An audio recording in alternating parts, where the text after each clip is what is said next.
Hello guys. आज हम इस वीडियो में टीचिंग एप्टीट्यूड से रिलेटेड नेक्स्ट 20 क्वेश्चंस डिस्कस करेंगे। ठीक है। तो फर्स्ट क्वेश्चन है, teaching will be effective if teachers.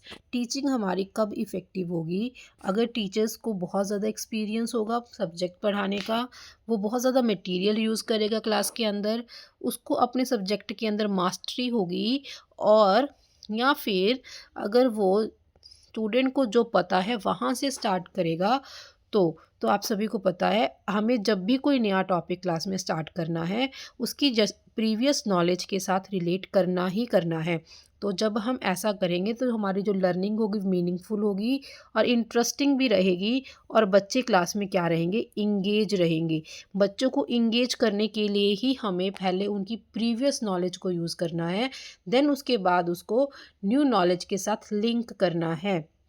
ठीक है, इसी को हम क्या बोलते हैं, साइकोलॉजिकल बेस्ड लर्निंग और स्टूडेंट सेंटर्ड लर्निंग। जब हम बच्चे के अकॉर्डिंग, बच्चे के लेवल पर आकर उसको टीच करते हैं, ठीक है, तो उसको हम क्या बोलते हैं, psychological based learning. The most important objective of teaching. Teaching का सबसे बड़ा ऑब्जेक्टिव क्या है कि आपको अपना जो सिलेबस है उसको कंप्लीट करना है। सेकंड है, आपको क्लास के अंदर टीचिंग एंड लर्निंग एनवायरनमेंट अच्छा बनाना है, रिलैक्स्ड बनाना है, बच्चों को भी कोई प्रॉब्लम ना हो, उस टीचर को भी कोई प्रॉब्लम ना हो। और उसके बाद आपको रेगुलरली क्लासेस लेनी है, ऐसा भी नहीं है। आपको क्या करना है, जब भी स्टूडेंट्स को नॉलेज गेन करने में आपने उनकी हेल्प करनी है, उनको जो भी मटेरियल चाहिए वो अवेलेबल करवाना है। जिस तरीके से वो पढ़ना चाहते हैं आपको वैसे ही उनको टीच करना है, उनके लेवल पर आकर आपको उनको टीच करना है। तभी जो आपकी लर्निंग होगी वो मीनिंगफुल होगी और बच्चे क्लास में एक्टिव रहेंगे। Which is considered a sign of motivated teaching. Motivated teaching का साइन, सबसे बड़ा साइन कौन सा है? जब बच्चे आपसे क्लास में क्वेश्चंस पूछेंगे ना, तो इसका मतलब क्या है, जो बच्चे हैं वो मोटिवेटेड हैं, वो स्टडी की, वो एक्टिव हैं क्लास के अंदर, वो इंगेज्ड हैं। ठीक है। What is more desirable in classroom. Classroom के अंदर सबसे ज़्यादा ज़रूरी क्या है कि जो टीचर है वो लेक्चर जैसा उसके कोर्स कंटेंट और बुक्स के अंदर लिखा गया है वैसे ही डिलीवर कर रहा है, और जो क्वेश्चन स्टूडेंट पूछ रहे हैं उनका आंसर दे रहा है, और टीचर अपने अकॉर्डिंग और टेक्स्ट के अकॉर्डिंग, उसने जो खुद जो बुक के अंदर टेक्स्ट लिखा हुआ है और उसने जो खुद की रिसर्च की है इंटरनेट के थ्रू, उसके अकॉर्डिंग लेक्चर डिलीवर कर रहा है, और वो क्लास के अंदर पूरी तरह से स्ट्रिक्ट डिसिप्लिन उसने मेंटेन किया हुआ है। ठीक है, तो यहाँ पे इसका आंसर क्या होगा, बी। जो भी बच्चे क्वेश्चंस पूछेंगे उनका आंसर देना, इससे बच्चे क्लास में एक्टिव रहेंगे, मोटिवेटेड रहेंगे। The basic requirement to teach efficiently. Efficiently पढ़ाने की, एफिशिएंटली टीच करने के लिए सबसे बेसिक रिक्वायरमेंट क्या है कि उसको टेक्नोलॉजी का ध्यान होना चाहिए। देखिए आजकल तो सब कुछ टेक्नोलॉजी के ऊपर ही डिपेंड है, तो टीचर को टेक्नोलॉजी के बारे में पता होना चाहिए।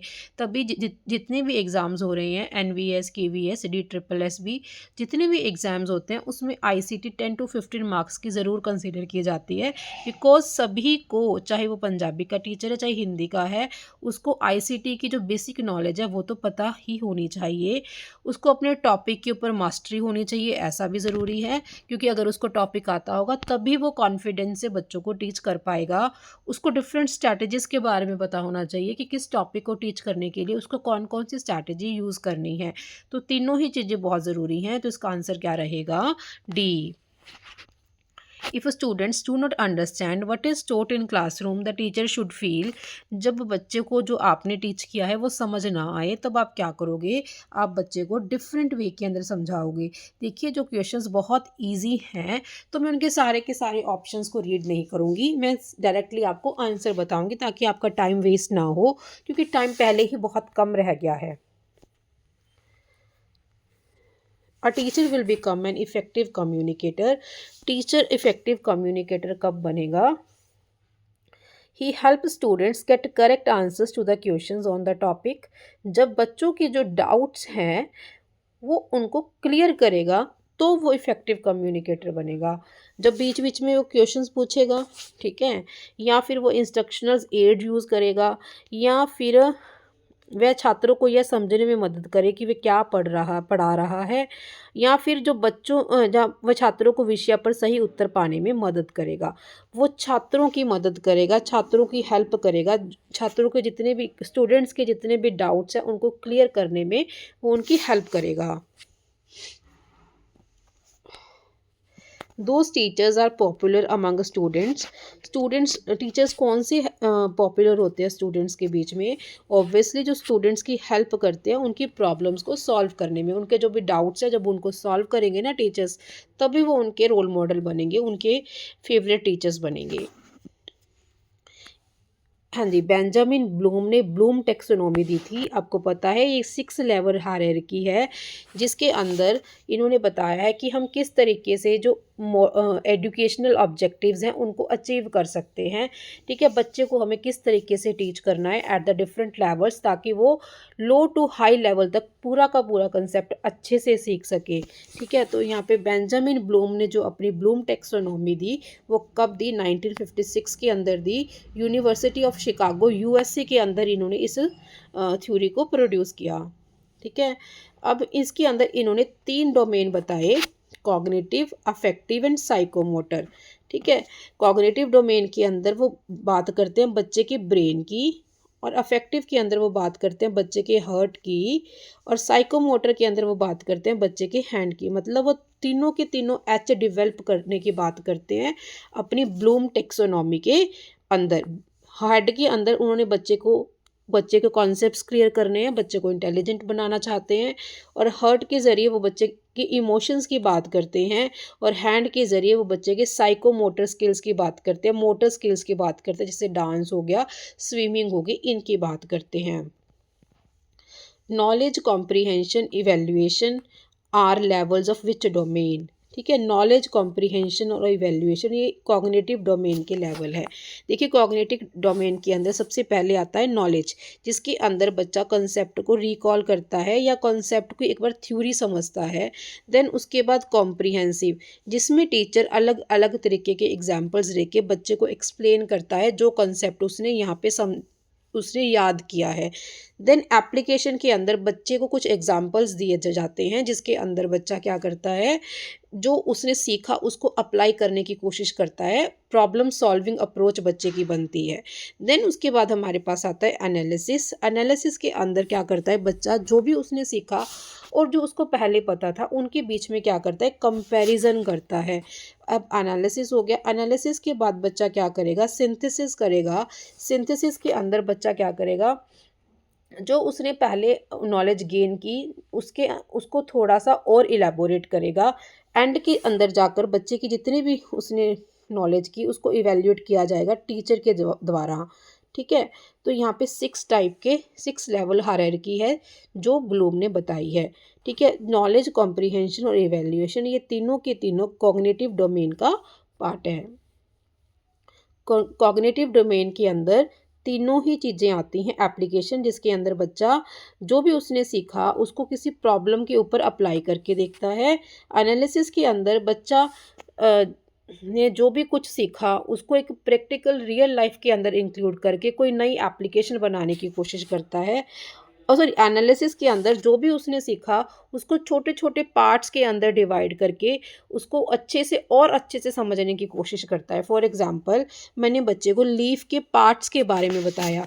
अब मैं क्या करूँगी, बच्चे के सामने एक लीफ ड्रॉ करूँगी और उसको बोलूँगी आप इसका स्ट्रक्चर एनालाइज करो। आप देखो, एक अलग तरीके का लीफ उसके सामने रखा जाएगा और वो उसके सारे के सारे पार्ट्स को रिकॉग्नाइज करने की कोशिश करेगा। ठीक है, तो इसके अंदर हम प्रॉब्लम को छोटे छोटे पार्ट्स के अंदर डिवाइड करते हैं, और सिंथेसिस के अंदर उसी छोटे छोटे पार्ट्स को जॉइन करके हम दोबारा से एक नए कंक्लूजन पर पहुंचते हैं। ये तीनों की तीनों चीज़ें कॉग्निटिव डोमेन की इंक्लूड होती हैं। तो इसका आएगा D. Which of the following is emotion based domain given by Bloom? Emotion based, हमारी फीलिंग्स की बात हो रही है इसके अंदर, तो फीलिंग्स की बात कौन सा डोमेन करता है, अफेक्टिव डोमेन। अफेक्टिव डोमेन के अंदर रिसीविंग, रिस्पॉन्डिंग, ऑर्गेनाइजिंग, तीनों की तीनों चीज़ें इंक्लूड रहती हैं अफेक्टिव डोमेन के अंदर। अफेक्टिव डोमेन के अंदर आपको पता है कि थ्री हमारे पास इसको याद रखने का तरीका क्या है अफेक्टिव डोमेन को, RRVOC। आर का मतलब है रिसीविंग, इस आर का मतलब है रिस्पॉन्स, देन उसके बाद वैल्यू, देन ऑर्गेनाइजिंग, और देन उसके बाद करेक्टराइजेशन और इंटरनलाइजेशन। ठीक है, तो आर के अंदर क्या होता है, इफ फर्स्ट आर के अंदर बच्चा रिसीव करता है, बच्चे को हम कोई स्टोरी बताते हैं, ठीक है, जिससे बच्चा कोई ना कोई मॉरल वैल्यू को अंडरस्टैंड करता है। मैंने बच्चे को बताया कि बेटा नेवर से अ लाई, कभी भी झूठ नहीं बोलना किसी को। ठीक है, बच्चे ने इसको समझा और उसके बाद बच्चे ने इसके लिए रिस्पोंड करना शुरू किया। उसने बाकी लोगों के साथ भी इसके रिगार्डिंग बात की और ख़ुद भी सोचा कि हाँ मैं आगे से कभी झूठ नहीं बोलूँगा। ठीक है, यहाँ पे वी के अंदर उसने इस जो पहले तो वो सिर्फ बात ही कर रहा था, अब इसने जो सीखा ना उस मॉरल वैल्यू को इम्पॉर्टेंस देना शुरू कर दिया। उसने समझा कि हाँ ये बिल्कुल सही है, हमें कभी भी झूठ नहीं बोलना चाहिए। अब उसने बहुत कुछ सीखा कि कभी झूठ नहीं बोलना, हम किसी को धोखा नहीं देना, हमें हमेशा ईमानदार रहना है, कभी चोरी नहीं करनी। अब इसने बहुत सारे मॉरल वैल्यूज़ बच्चे के अंदर इनकलकेट हो गई। तो ऑर्गेनाइजिंग के अंदर वो एक डिफरेंट टाइप से सारा कुछ जो उसने सीखा उसको डिफरेंट तरीके से ऑर्गेनाइज करेगा। ठीक है, ऑर्गेनाइज करने के बाद वो सारी की सारी चीज़ें उसकी पर्सनालिटी का एक पार्ट बन जाएंगे, जिसको हम क्या बोलते हैं कैरेक्टराइजेशन। तो यहाँ पे रिसीविंग, रिस्पोंडिंग एंड ऑर्गेनाइजिंग तीनों ही अफेक्टिव डोमेन का पार्ट है। साइकोमोटर डोमेन के अंदर जब भी हमें कोई मोटर स्किल को सीखना है तब हम साइकोमोटर डोमेन को फॉलो करते हैं। इसके अंदर सबसे पहली चीज़ क्या रहती है, इमिटेशन। जब बच्चा किसी को देखता है, ठीक है, किसी को डांस करते हुए देख रहा है वो, तो वो कुछ सीखने की कोशिश करता है। ठीक है, देन उसके बाद मैनिपुलेशन के अंदर क्या होगा, बच्चा क्या करेगा, जो उसने सीखा उन एक्शंस को परफॉर्म करेगा under the guidance of teacher. पहले इमिटेशन आएगा, फिर मैनिपुलेशन आएगा, देन उसके बाद प्रिसिशन आएगा, जब बच्चा टीचर की बिना गाइडेंस से उन एक्ट्स को परफॉर्म करेगा। देन उसके बाद आर्टिकुलेशन आएगा, अब उसने जो जो सीखा उन सारे स्किल्स को एक साथ कंबाइन करके परफॉर्म करेगा।